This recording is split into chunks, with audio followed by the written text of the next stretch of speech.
नमस्कार, मैं दीपक शर्मा हूँ। मेरे YouTube मंच पर आपका स्वागत।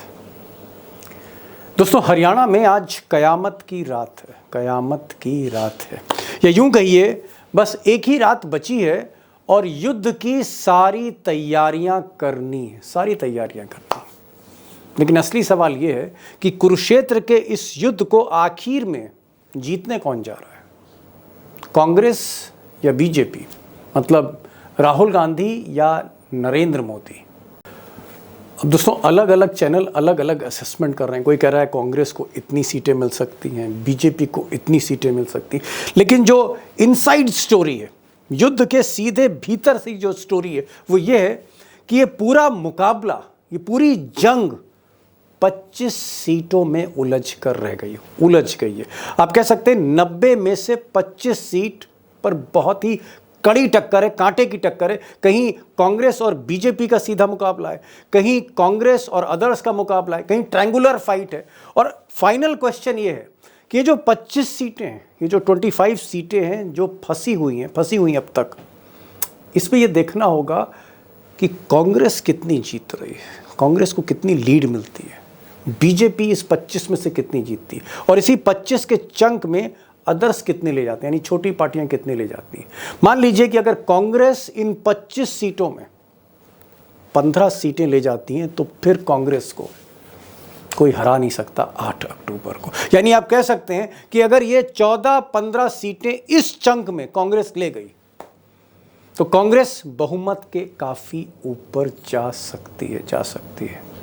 अब दोस्तों, ये जो 25 सीटें हैं जहां पर ये युद्ध, बैटल ऑफ हरियाणा फंसता जा रहा है, इसकी जो इनसाइड स्टोरी है मैं डिटेल में डिस्कस करूंगा एक्सपर्ट के साथ, और हो सकता है तब पूरी पिक्चर क्लियर हो जाए आपको कि 8 अक्टूबर को जब मशीनें खुलेंगी तो कौन कहां खड़ा होगा।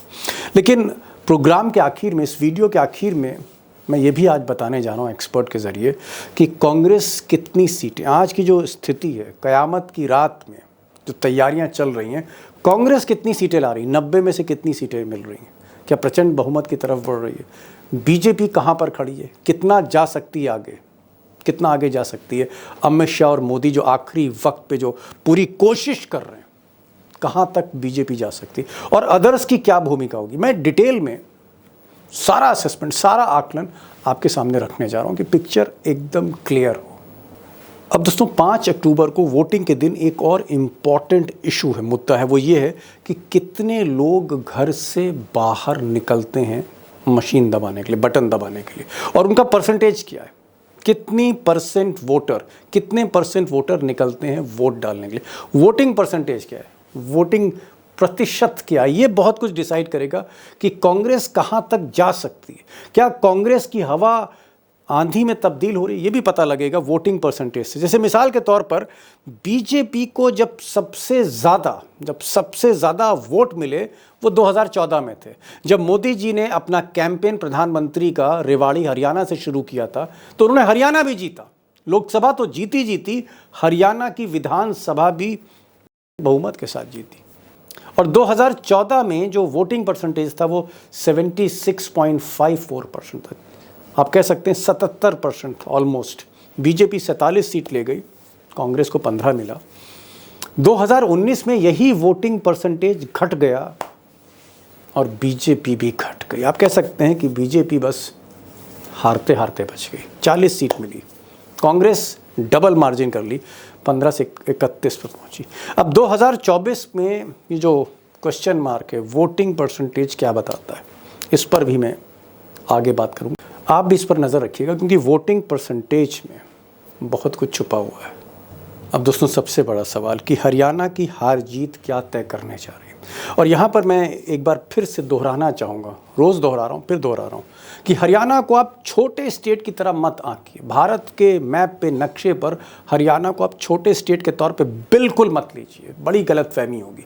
हरियाणा आज की तारीख में जो हालात हैं देश के, उसका जो इम्पैक्ट होगा, जो इलेक्शन का रिजल्ट होगा, उत्तर प्रदेश या महाराष्ट्र या बंगाल उससे कम नहीं है, हरगिज़ कम नहीं है।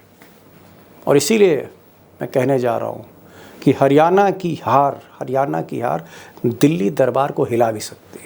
यानी अगर मोदी के हाथ से, जिस तरह के संकेत मिल रहे हैं, मोदी के हाथ से अगर हरियाणा निकला तो उल्टी गिनती शुरू हो सकती है यहाँ गुजरात लॉबी की। और ये एक बहुत बड़ा सवाल है, इस पर भी आज मैं बात करने जा रहा हूँ। 3 खास मेहमान हैं, हरियाणा के जर्नलिज्म के king, flavour of the season, इस वक्त हेमंत अत्री साहब हमारे साथ हैं। हमारे साथ आज अनिल त्यागी होंगे। अनिल त्यागी जी को मैंने इसलिए बुलाया क्योंकि 1980 के दशक, बहुत से मेरे मित्र जो देख रहे हैं उनका जन्म भी नहीं होगा, 1980s के डिकेड से लेकर अब तक मिस्टर त्यागी जो है हरियाणा की पॉलिटिक्स को कवर कर रहे हैं, समझ रहे हैं। उनको सुनना बड़ा ज़रूरी है, त्यागी साहब, उनको मैंने इनवाइट किया है। हमारे साथ उमाकांत लखेड़ा साहब होंगे और उनसे मैं पूछूंगा कि हरियाणा की हार बीजेपी के लिए कितनी बड़ी मुसीबत बन सकती है, उनसे पूछने जा रहा हूँ। और अत्री साहब तो आपको बताने जा ही रहे हैं कि कौन कहाँ खड़ा है, कितनी सीटें किसको मिल रही। तो ज़्यादा समय नहीं, हेमंत अत्री जी के पास चलते हैं, उमाकांत जी के पास चलते हैं और सीनियर जर्नलिस्ट त्यागी जी के पास चलते हैं। अत्री साहब, आप तो कल कह रहे थे कि दीपक जी 4 तारीख की जो रात है वोटिंग से पहले, ये तो कयामत की रात है। तो ये तो बता दीजिए साहब कि कयामत की रात में मुकाबला क्या फंसा हुआ है अभी तक, या सीधे सीधे कांग्रेस की आंधी चल रही है, या फिर मैच कहीं अभी भी दांव पर लगा हुआ है? देखिए दीपक जी, अगर इस चुनाव को आप देखेंगे बारीकियों से और बिटवीन दी लाइंस, जो ग्राउंड पे मैसेज ये है कि हरियाणा के अंदर आज भी 25 सीटें फंसी हुई हैं, अलग अलग 25 सीटें, 25 सीट्स, जिन पर बड़े कड़े मुकाबले हैं और अलग अलग लोगों के बीच में मुकाबले हैं। वो नहीं है कि सब जगह एक का दूसरे से मुकाबला, ऐसा नहीं है। कुछ सीटों पर कांग्रेस बीजेपी का मुकाबला है, कुछ सीटों पर कांग्रेस अदर्स का मुकाबला है, कुछ सीटों पर मल्टीपोलर मुकाबले हैं और कुछ सीटों पर इंडिपेंडेंट्स के साथ मुकाबले हैं। तो वो जो 25 सीटें हैं वो निर्णायक है कि किस दिशा में बहुमत जाएगा। एक चीज आप कह सकते हैं कि देखिए, कांग्रेस, पहले दिन से हम सारे साथी बात कर रहे हैं कि कांग्रेस कंफर्टेबल पोजीशन में है, लेकिन वो कंफर्ट जोन क्या होगा वो 25 सीटें तय करेंगी। उसमें से आपने एक ऐसी लाइन शुरू में ही खींच दी है, कि मुझे लगता है कि मुझे नहीं, ये जो बाकी के दो सूरमा बैठे हैं स्क्रीन पर दिख रहे हैं, त्यागी साहब और हेमंत जी, समझ में इनको भी नहीं आ रहा होगा। आप कह रहे हैं कि 25 सीटें, इसी में चाबी छुपी हुई है बहुमत की। आप ये कहना चाह रहे हैं कि अगर ये 25 सीटें, they are going to decide who will form the government of majority? नहीं दीपक जी, इसको थोड़ा सा उल्टा करके देखिए। ये 25 सीटें वो हैं जो नई सरकार का स्वरूप, आकार और कंफर्ट जोन तय करेंगी।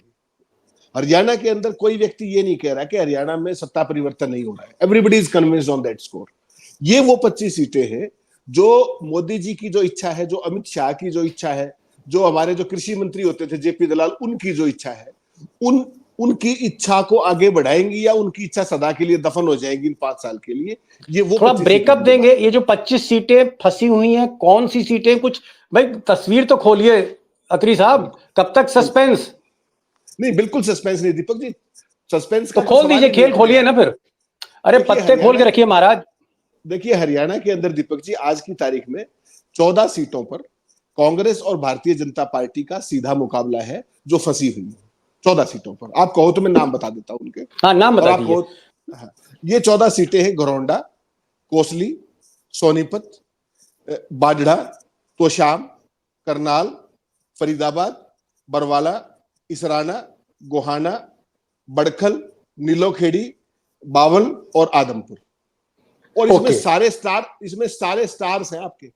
तोशाम में किरण चौधरी है, याद होगा आपको।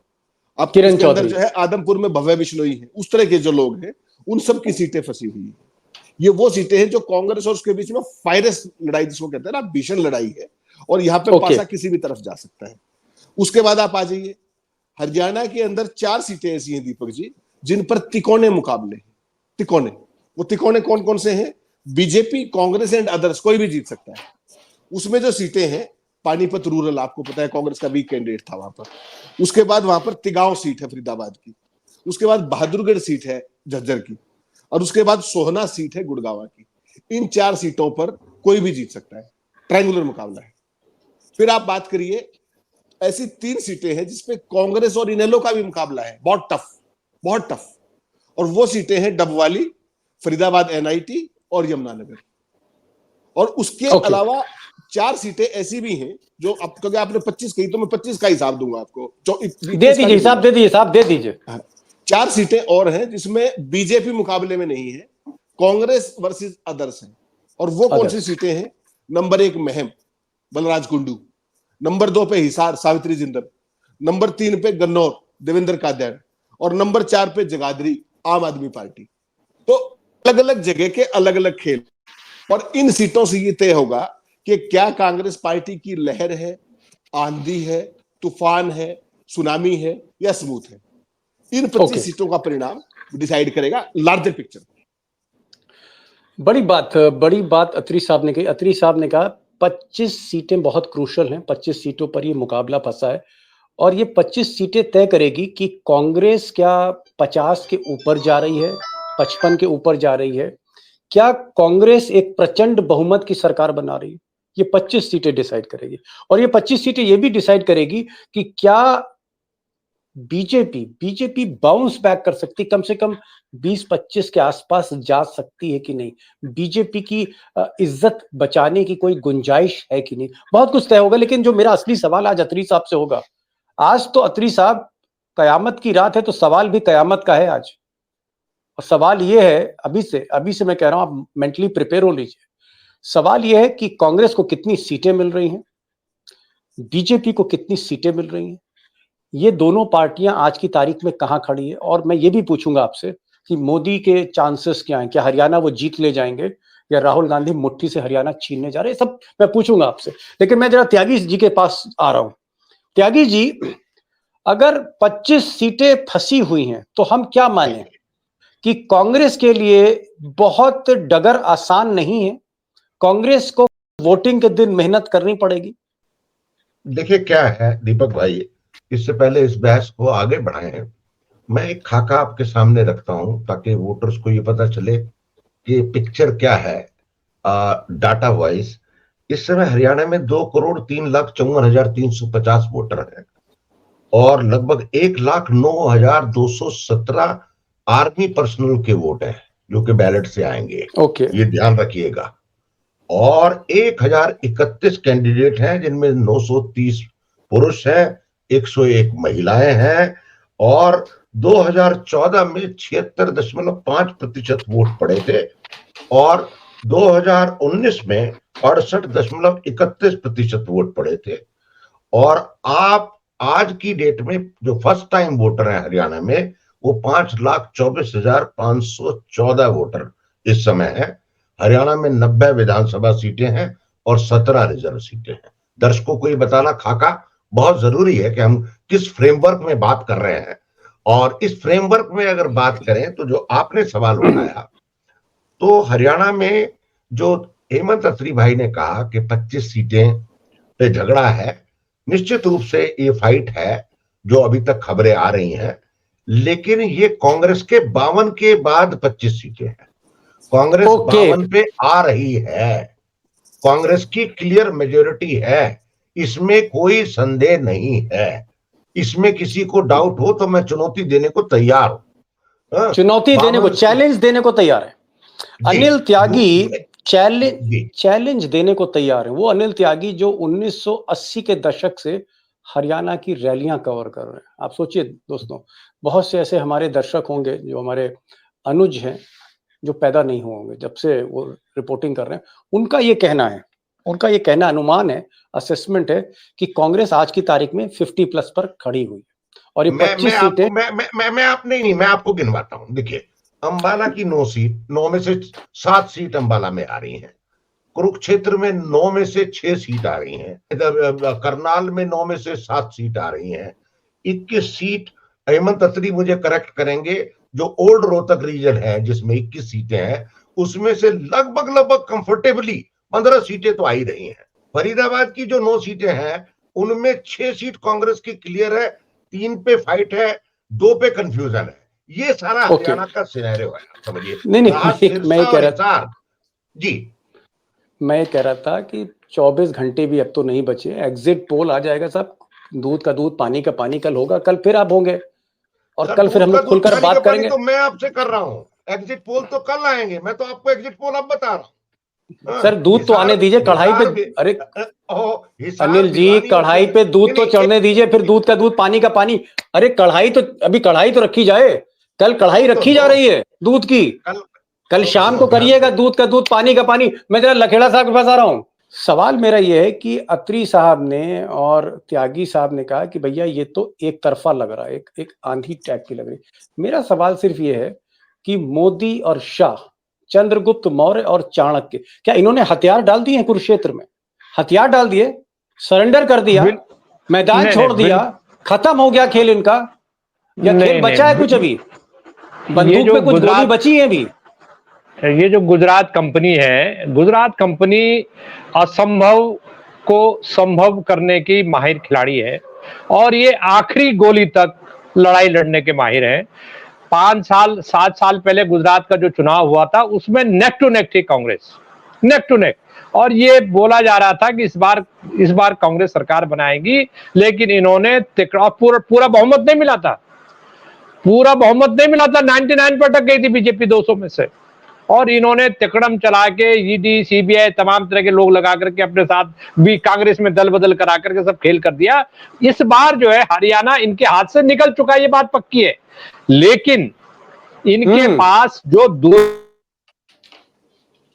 जो ट्रैक 2 है, साम दाम दंड भेद पैसा शराब, ईडी सीबीआई और बाबा राम रहीम क्यों छोड़ा गया? रिटर्निंग ऑफिसर मशीनें। लोग कह रहे हरियाणा में मेरी बात मशीनें, returning officer, RO, election commission तो जेल में बैठा हुआ है जिसकी क्रेडिबिलिटी खत्म हो चुकी है।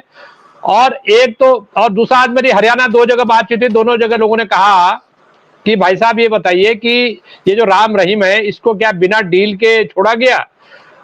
हरियाणा के हजारों नौजवान सीमाओं पर तैनात हैं, कोई सियाचिन में है, कोई Jammu border, Pakistan border, north east में।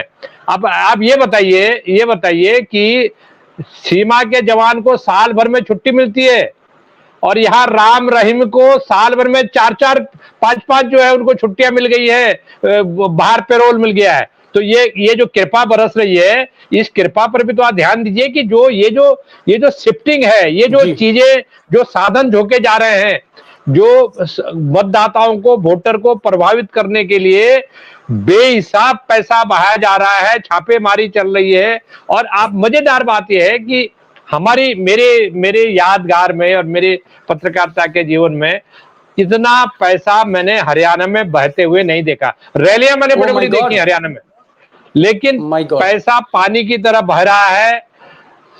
शिफ्टिंग, पैसे की जबरदस्त शिफ्टिंग हो रखी है। लोग तैनात कर दिए गए हैं कि किसको कहां पैसा बांटना है, किसको बांटना है, क्या बांटना है। और जो मैं बता रहा हूं आपको कि जो कमजोर, इन्होंने टारगेट कहां किया है? जो कमजोर जातियां, गरीब वर्ग, बस्तियां, जहां 3-4 दिन तक आप पैसे बांटने का अलावा कोई काम ही नहीं है। जी नहीं, इंपॉर्टेंट लखेड़ा साहब, वेरी इंपॉर्टेंट पॉइंट आपने रेज किया है। आपने कहा है कि इतना महंगा चुनाव आपने इतने लंबे कैरियर में नहीं देखा। ऐसा कोई हरियाणा का चुनाव नहीं जब आपने उसको कवर ना किया हो पिछले 30-35 वर्षों से, और आप कह रहे इतना महंगा चुनाव नहीं देखा। यानी कहीं ना कहीं गुजरात लॉबी ने थैली खोल दी है, जो मिस्टर लखेड़ा कहना चाह रहे हैं। और एक चीज और इन्होंने कही, उन्होंने कहा मोदी और शाह को अंडर एस्टिमेट मत करिए, हल्के में मत लीजिएगा, इनको हल्के मत लीजिएगा। ये नहीं कि इन्होंने हरियाणा में कम कैंपेन किया, कम रैली करी या नायब सिंह सैनी को आगे रख दिया, ऐसा नहीं है, हल्के में मत लीजिएगा। सिस्टम उनके हाथ में, the system is in the hands of Modi and Shah. Atri साहब, ये जो लखेड़ा साहब बार बार इशारा कर रहे हैं कि इतना महंगा चुनाव नहीं देखा, पैसा पानी की तरह बहाया जा रहा है, शराब ऐसे बह रही जैसे कोई इंदिरा नहर बह रही हो खेतों के बीच में से। मुझे ये बताइए क्या क्या जोर आजमाइश हो रही है? दीपक जी, जो कुछ आप सोच सकते हैं उससे आगे जोर आजमाइश हो रही है। हमने इसके फाइनेंशियल, जी उससे कहीं आगे, इसके फाइनेंशियल एस्पेक्ट हमने उस दिन गुड़गांव में डिस्कस किए, सारी की सारी चीजें। कल जो कुछ पैकेज डील चल रही है, कल उसका जिक्र किया। आज मैं आपके दर्शकों को ऐसी बात बताने जा रहा हूं जो इस देश के लोगों ने कभी सुनी नहीं होगी। हरियाणा के अंदर एक जिला है सोनीपत, वहां की एक सीट पर है बड़ा जबरदस्त मुकाबला। एक प्रत्याशी ने, सोनीपत जिले में एक प्रत्याशी ने अपने जो गरीब गुरबे, जिसकी बात लखेड़ा सर कर रहे थे, गरीब गुरबे और ये सारे के सारे जो भी कमजोर वर्ग के जी। आर्थिक तौर पर, वहां पर उनको 5-5 हजार रुपए और एक सूट लेंथ दे दिया कि भाई तुम मुझे वोट डालना। अब जो उसका प्रतिद्वंद्वी था वो क्या करे, वो तो कमिट हो गए। वो गया उनके पास, उसने कहा ये 2-2 हजार रुपए और लीजिए और अपनी उंगली पर स्याही लगवा लीजिए, वोट मत डालना, पूछेंगे तो दिखा देना कि मैंने डाल दी। ये आपने कभी सुना है? ये कभी सुना है आप कह आपने? रहे हैं कि 2,000 रुपए लीजिए, यानी एक परिवार में 5 लोग हैं तो उसको 10,000 रुपए दिया और उनकी उंगलियों पे, उनकी निशान लगा उंगली दिया। पे निशान लगा दिया, मतलब वोट हो गया। यानी जी। आप ये कह रहे हैं कि वोट काटने की ये नया स्टाइल है। मतलब मान लीजिए कि कांग्रेस का कहीं पर कोई वोट है, कोई इलाके में कांग्रेस के समर्थक हैं, तो वहां पर जाके सबकी उंगली पे स्याही लगा दी और पैसे दे दिए। जी, उसमें क्या हुआ देखिए, विन विन पोजीशन है दोनों के लिए। जिस व्यक्ति ने 5,000 दिए वो उसी दूसरे की वोट काट रहा था, उसको तो मिलेगी नहीं अब वो, तो उसको 2,000 रुपए में उस वोट को न्यूट्रलाइज कर दिया। ये स्थिति है, ये कभी नहीं सुना होगा देश में। My God. और मैं इसमें आपको लीगल पोजीशन और बता रहा हूं, चूंकि वो गरीब गुरबे हैं, उनके साथ आप ऐसा कर सकते हो कि उनको बेचारों को अपने अधिकारों का नहीं पता और नहीं पता। आप मेरी उंगली पे स्याही लगा दीजिए, सारा हाथ डुबो दीजिए स्याही में, अगर मेरी पर्ची वहां पर नहीं कटी हुई वो पोलिंग बूथ के ऊपर, तो मैं वोट डाल सकता हूं जाकर के। दिखाइए मेरी बिग पॉइंट। एक मिनट नोट करें दोस्त, नोट करें। अगर कोई साजिश करके अगर कल पैसा देके उंगली पर काला निशान लगाता है, अत्री साहब कह रहे हैं अगर उसकी पर्ची नहीं कटी है, मशीन का बटन नहीं दबाए, उसका नाम वहां पर है, he can go and cast his vote, वो बटन दबा सकता है, ये कहना चाह रहे हैं आप? एग्जैक्टली। जब मैं वहां जाऊंगा, खुद अपनी आईडी दिखाऊंगा, तभी तो मेरे नाम पे टिक होगा ना, तभी तो वोट डलेगी। जब मेरे घर पे स्याही लगा दी, मैं गया ही नहीं, तो मेरी उसको नाम को टिक कौन करेगा? तो मैं फिर भी जा सकता हूं। लेकिन चूंकि वो गरीब लोग हैं, कमजोर वर्ग हैं, झुग्गी झोंपड़ी वाले लोग हैं, और इसके पीछे शर्म खेल देखिए, शर्म क्या आनी चाहिए लोकतंत्र के अंदर, लोगों को वोट डालने से रोकना, एक बात। दूसरी बात सबसे इंपॉर्टेंट, कि इससे पहले जो हरकतें की गई हैं तमाम, उसमें क्या किया गया कि आपने मुझे पैसे दिए और मेरी वोटर आईडी ले ली, कोई भी एक आईडी फैमिली की। मैं नहीं है। समझ गया सारे खेल हो रहे हैं। कल आप बता रहे थे कि स्कूटी दी जा रही है, जिसके पास 90 वोट है उसको स्कूटी दी जा रही है, वॉशिंग मशीन दी जा रही है, आपने कहा रेफ्रिजरेटर दिया जा रहा है, सिलाई मशीन दी जा रही है, आपने ये भी कहा था कि पर्चियों में 5-5 हजार रुपए जा रही है, सब बताया था। मैं दूसरी चीज पूछ रहा हूं, मैं कुछ नाम लेना चाह रहा हूं, मुझे सिर्फ ये बताइए कि ये लोग जीत रहे हैं हार रहे हैं। नंबर 1, जो आदमी अपने को मुख्यमंत्री का दावेदार मान रहा है, अनिल विज अंबाला कैंट से, जीत रहा है हार रहा है?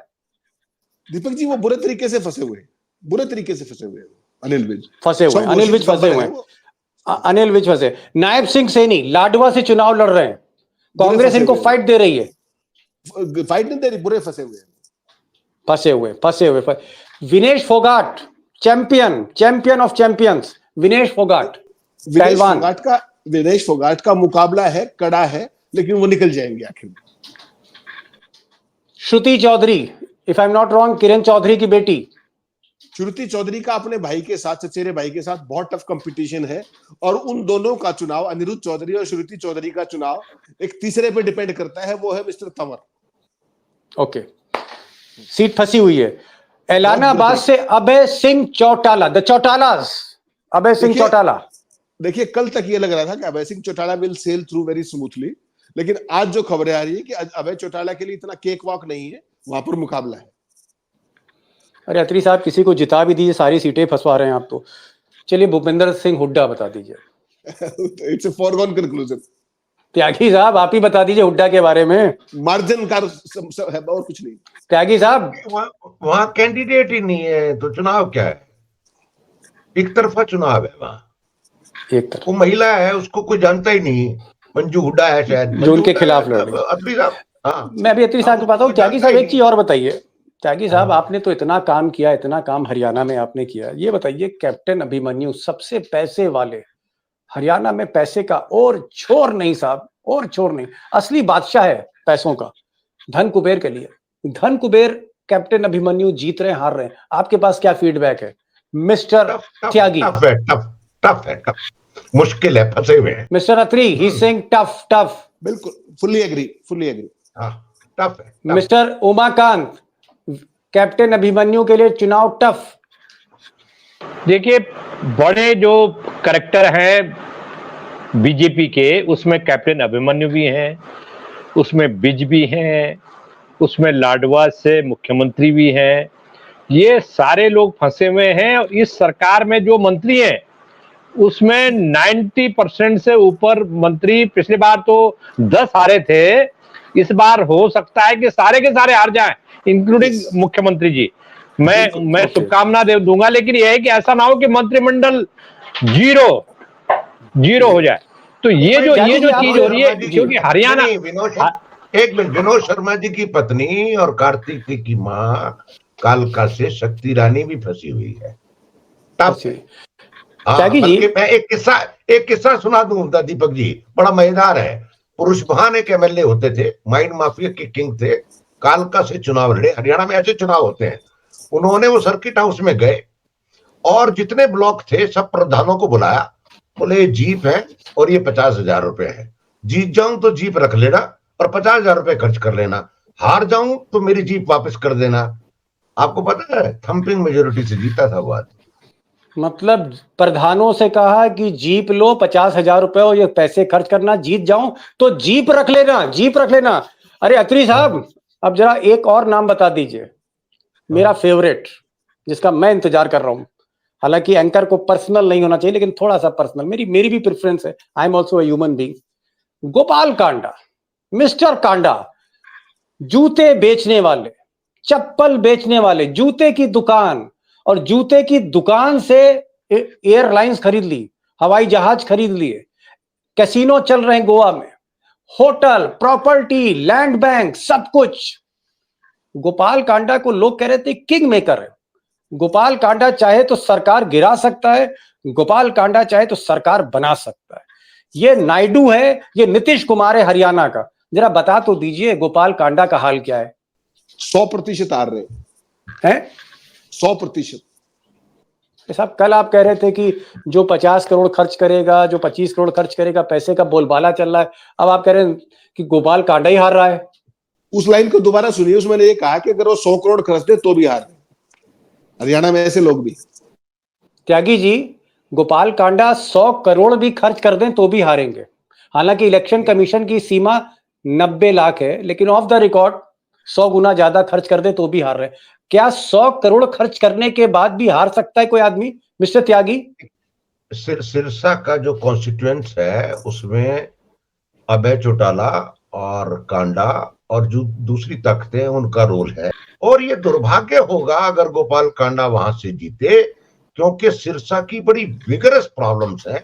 नशा है, घग्गर नदी का पानी कंटामिनेटेड है, पूरे जिले में पानी नहीं है, कपास की इंडस्ट्री शिफ्ट हो गई है, बाबा राम रहीम का आतंक है, प्राइवेट सरकारी स्कूल बंद हो रहे हैं, सरकारी डिस्पेंसरी बंद हो रही हैं। तो ये लिप सर्विस वाले विधायक अगर जनता वहां की नहीं हराएगी तो इसका मतलब मैं ये मान रहा हूं कि जनता मुद्दों के प्रति सिंसियर नहीं है, सिर्फ पैसे और फिल्मी ग्राउंड्स के ऊपर सिंसियर है।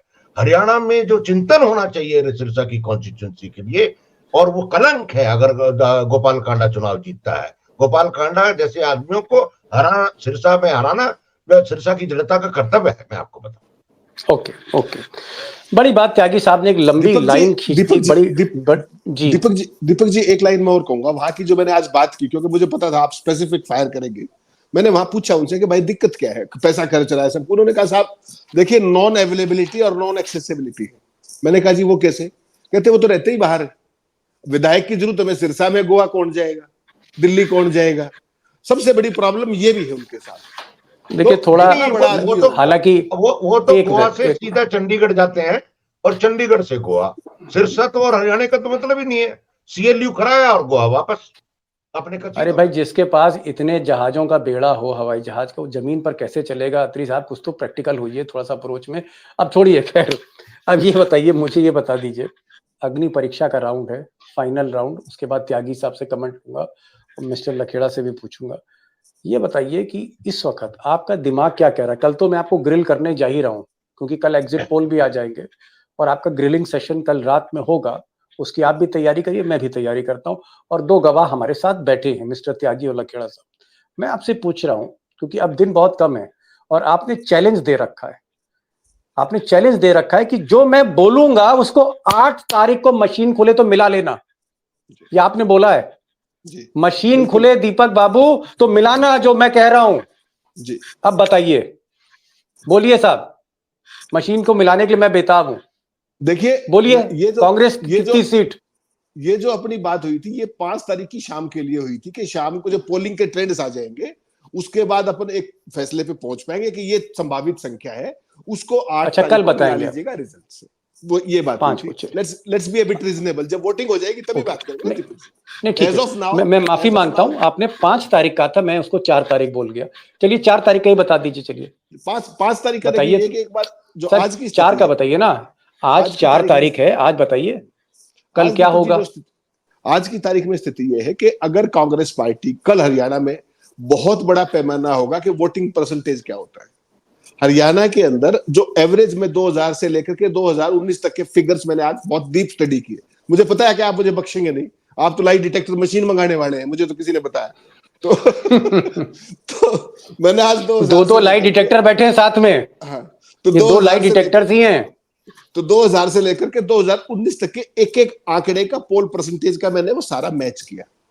अगर कल देखिए, पिछली बार हरियाणा के अंदर 69%, त्यागी जी ने बिल्कुल ठीक कहा, पिछली बार 69% वोटिंग हुई थी पिछली बार, और बीजेपी 47 से घटकर 40 आ गई थी। हरियाणा के अंदर जब भी पोल परसेंटेज बढ़ता है, वो जो हम बात करते हैं ना, वो कोई भी अवैज्ञानिक नहीं है।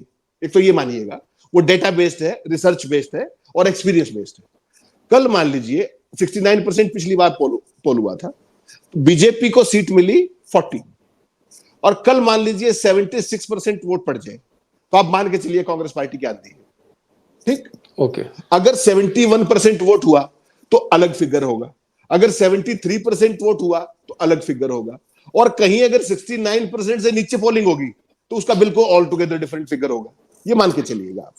फिर भी एक तस्वीर तो दे दिए सर। हाँ, जो आज की स्थिति जो मैं मानता हूं, आज की तारीख में कांग्रेस पार्टी 58 से 62 सीटों के बीच में खड़ी है। कांग्रेस पार्टी 58 से 62, 58 से लेकर 62, यानी अगर हम एक एवरेज ले तो कांग्रेस 60 पर खड़ी है, 60 सीटों पे। जी। भारतीय जनता पार्टी वर्स्ट के सिनेरियो 9, बेस्ट के सिनेरियो 15।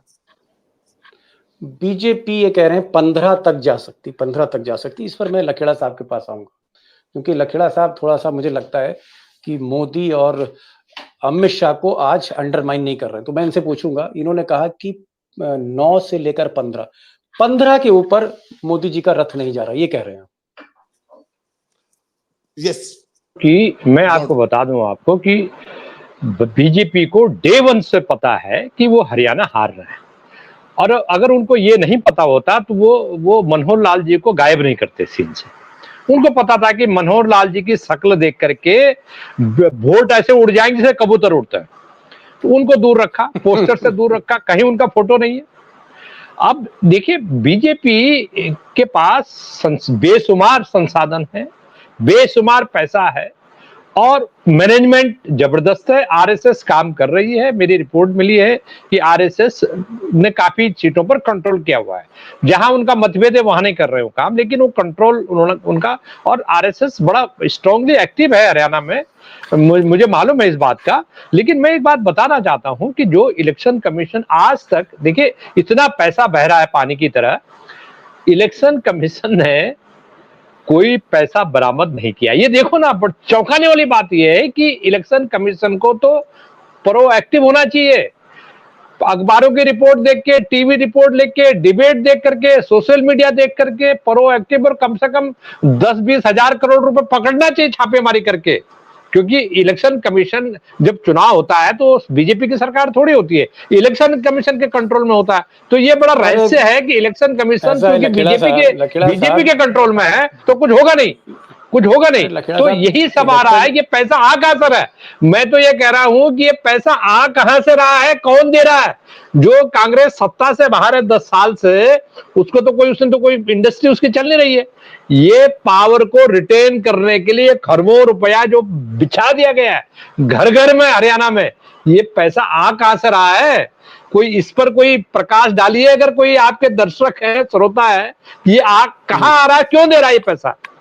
और ये जो असंतोष है जी। त्यागी साहब, मैं आपसे नंबर गेम नहीं पूछूंगा। आपकी वरिष्ठता, आपका तजुर्बा, आपका एक्सपीरियंस, आपकी इनसाइट, इन सब का ख्याल रखते हुए मैं आपसे नंबर गेम नहीं पूछूंगा। नंबर गेम तो किंग से ही पूछता है। मैं आपसे ये पूछ रहा हूं कि क्या मोदी और शाह हरियाणा हारने जा रहे हैं? नंबर एक। जवाब आपका मुझे पता है, आप कहेंगे हाँ हारने जा रहे हैं। अगर हारने जा रहे हैं, mister Modi is going to lose Haryana, तो फिर मोदी जी का फ्यूचर क्या है? त्यागी जी ये बताइए, आपके टक्कर का सवाल है। देखिए, मोदी का फ्यूचर तो कई बार क्या होता है, इस तरह के सवालों का जवाब जो है ना बड़ा द्वंद्वात्मक होता है, क्योंकि मोदी का फ्यूचर न बीजेपी तय कर पा रही है, न आरएसएस तय कर पा रही है। मोदी का फ्यूचर 4 नवंबर के बाद होगा। 4 नवंबर के बाद पता चलेगा, क्योंकि चीजें जो है ना, इजराइल की लड़ाई है, ईरान का युद्ध है, अरब है, हिंदुस्तान है, हिंदुस्तान की महाराष्ट्र का राजनीति युद्ध है। महाराष्ट्र और झारखंड तो छोटा युद्ध है। लेकिन आप हरियाणा पे आए तो हरियाणा में जो ये हो रहा है, ये क्यों हो रहा है? क्योंकि जो बीजेपी की पिच थी जीटी रोड, वो कांग्रेस ने खोद दी। ना उस ओके पर वोटिंग, हाँ, ना बॉलिंग हो सकती है ना बैटिंग हो सकती है, खुरदरी हो गई। जी। तो ओके, कहां लड़ोगे आप, कहाँ समझ रहे? लड़ेंगे? और गॉट इट। दूसरी बात यह है, मैं आपको आपके प्रोग्राम को सीरियस नोट पे बंद करना चाहिए।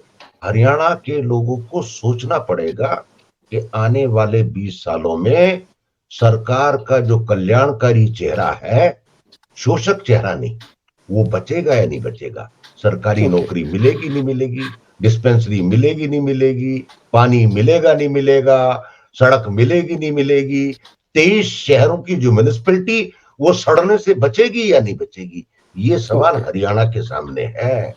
अगर बिग हरियाणा बिग का very voter very very very 5,000 very रुपए एनलाइट। 5,000 रुपए और 3,000 रुपए के चक्कर में रहेगा, तो ये समझ लीजिए हरियाणा के निवासी का जीवन नर्क हो जाएगा, और उस नर्क से कोई मुक्ति नहीं दिला सकता।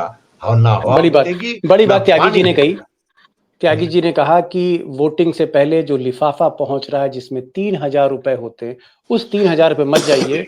अपने बच्चे के बारे में सोचिए कि उनको किस तरह का अस्पताल चाहिए 10 साल बाद या 5 साल बाद, किस तरह के स्कूल चाहिए, किस तरह की सड़कें चाहिए, किस तरह का माहौल चाहिए। अत्री साहब, last question to the king. Mister Atri, are you listening? Yes sir. मेरा सवाल आखिरी, और आखिरी इसी पे सवाल पर मैं ये प्रोग्राम भी विराम दे रहा हूं, इसको कल फिर मिलेंगे। मैं ये जानना चाहता हूं कि पैसे की बहुत बात हो गई, इधर से पैसा आ रहा है, उधर से पैसा है, इस जेब में पैसा, लिफाफे में पैसा, शराब की बोतल के अंदर पैसा, पैसा पैसा बहुत हो गया। क्या ये पैसा डिसाइसिव होने जा रहा है, निर्णायक होने जा रहा है? और हम लोगों को पता है कि पैसा कौन झोंक रहा है इस चुनाव में, पता है, सबको पता है, दोस्तों को भी पता है। क्या पैसा निर्णायक होने जा रहा है या जनता बड़ा फैसला लेने जा रही है? पैसे से ऊपर उठकर हरियाणा जो है फैसला लेने जा रहा है। दीपक जी 40 सेकंड दीजिएगा, 40 second. 40 second, 45 seconds. Deepak ji, it will all depend upon the polling percentage. ये इनके लोग तमाम तरह के धंधे करते हैं। आप समझिए, जो लखेड़ा साहब कह रहे हैं उस बात की गंभीरता को देखिए। मैंने एक दिन पहले कहा था, मैं फिर आपको रिमाइंड करा रहा हूं। जो ये पोस्टल बैलेट आ रहे हैं फौजियों के, आपको क्या लगता है इसमें खेल नहीं है?